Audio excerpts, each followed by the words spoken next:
തിരുവനന്തപുരം നെടുമങ്ങാട് 25 പവൻ സ്വർണം കവർച്ച പോയതായി പരാതി.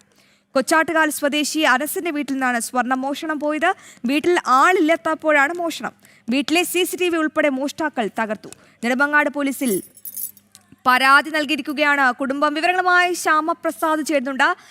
ശ്യാം, CCTV ദൃശ്യങ്ങൾ അടക്കം ഇപ്പോൾ പോലീസ് പരിശോധിച്ച് വരികയാണല്ലേ?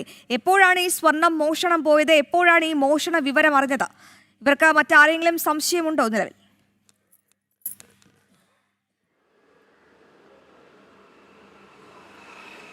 അശ്വതി, നെടുമങ്ങാടാണ് ഇന്ന് രാവിലെയോടുകൂടി തന്നെ വൻ മോഷണ കവർച്ച നടന്നതായി പോലീസിൽ പരാതി ലഭിക്കുന്നത്. കഴിഞ്ഞ ഈ ചുള്ളിമാനൂർ സ്വദേശിയായ കൊച്ചാട്ടുകാലിൽ അനസിൻ്റെ വീട്ടിലാണ് മോഷണം നടന്നിരിക്കുന്നത്. കുടുംബം കഴിഞ്ഞ വെള്ളിയാഴ്ച വിനോദയാത്രയ്ക്കായി ഊട്ടിയിലേക്ക് പോയിരുന്നു. തുടർന്ന് ഇന്ന് രാവിലെയോടുകൂടിയാണ് ഈ സംഘം തിരിച്ചെത്തുകയും വീട്ടിനകത്ത് കയറുന്നതിനിടയിലാണ് അസ്വാഭാവികമായ രീതിയിൽ മുൻവശത്തെ വാതിൽ തുറന്നു കിടക്കുന്നത് കണ്ടത്.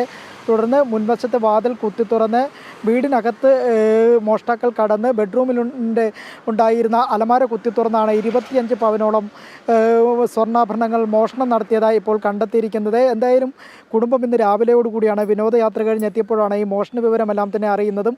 ഈ വീട്ടിൽ CCTV ക്യാമറ സ്ഥാപിച്ചിരുന്നു. എന്നാൽ ഈ CCTV ക്യാമറകളെല്ലാം തകർത്തുകൊണ്ടാണ് മോഷ്ടാക്കൾ കടന്നു കളയുകയും ചെയ്തത്. 25 പവനോളം സ്വർണ്ണമാണ് നെടുമങ്ങാടത്തെ ചുള്ളിമാനൂരിലുള്ള അനസിൻ്റെ വീട്ടിൽ നിന്നും മോഷ്ടാക്കൾ അപഹരിച്ചിരിക്കുന്നത്. എന്തായാലും സ്ഥലത്ത് പോലീസ് പരിശോധന നടത്തുകയാണ്. രാവിലെയോടുകൂടി തന്നെ വിരലടയാള വിദഗ്ധരും ഡോഗ് സ്ക്വാഡും എല്ലാം തന്നെ സംഭവസ്ഥലത്ത് എത്തിയിട്ടുണ്ട്. കഴിഞ്ഞ വെള്ളിയാഴ്ച ഈ വീട്ടിൽ നിന്ന് ഈ കുടുംബാംഗങ്ങളെല്ലാം തന്നെ വിനോദയാത്രയ്ക്ക് പോയ ഘട്ടത്തിലാണ് ശനിയാഴ്ചയോ ഞായറാഴ്ചയാണോ ഇത്തരത്തിൽ മോഷണം നടന്നിരിക്കാമെന്നാണ് പോലീസിൻ്റെ ഒരു പ്രാഥമിക നിഗമനം.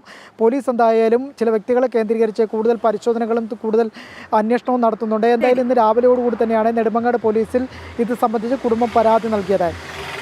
തീർച്ചയായും CCTV ദൃശ്യങ്ങൾ അല്ലെങ്കിൽ CCTV അടക്കം തകർത്തുകൊണ്ടാണ് ഈ മോഷ്ടാക്കൾ കൃത്യമായി ആസൂത്രണം ചെയ്ത് നെടുമങ്ങാട് അനസിന്റെ വീട്ടിലെത്തി 25 പവൻ സ്വർണം മോഷ്ടിച്ചത്. ഒപ്പം ഏറ്റവും പ്രധാനപ്പെട്ട കാര്യം, അനസും കുടുംബവും വീട്ടിലില്ലാത്ത സമയം നോക്കി കൃത്യമായി അറിയാവുന്ന ആൾക്കാർ തന്നെയാണ് മോഷണം നടത്തിയത്. പോലീസ് ഇപ്പോൾ പ്രാഥമിക അന്വേഷണം നടത്തുകയാണ്. വിവരങ്ങൾ നൽകുകയായിരുന്നു തലസ്ഥാനത്ത് നിന്നും ശ്യാമപ്രസാദ്.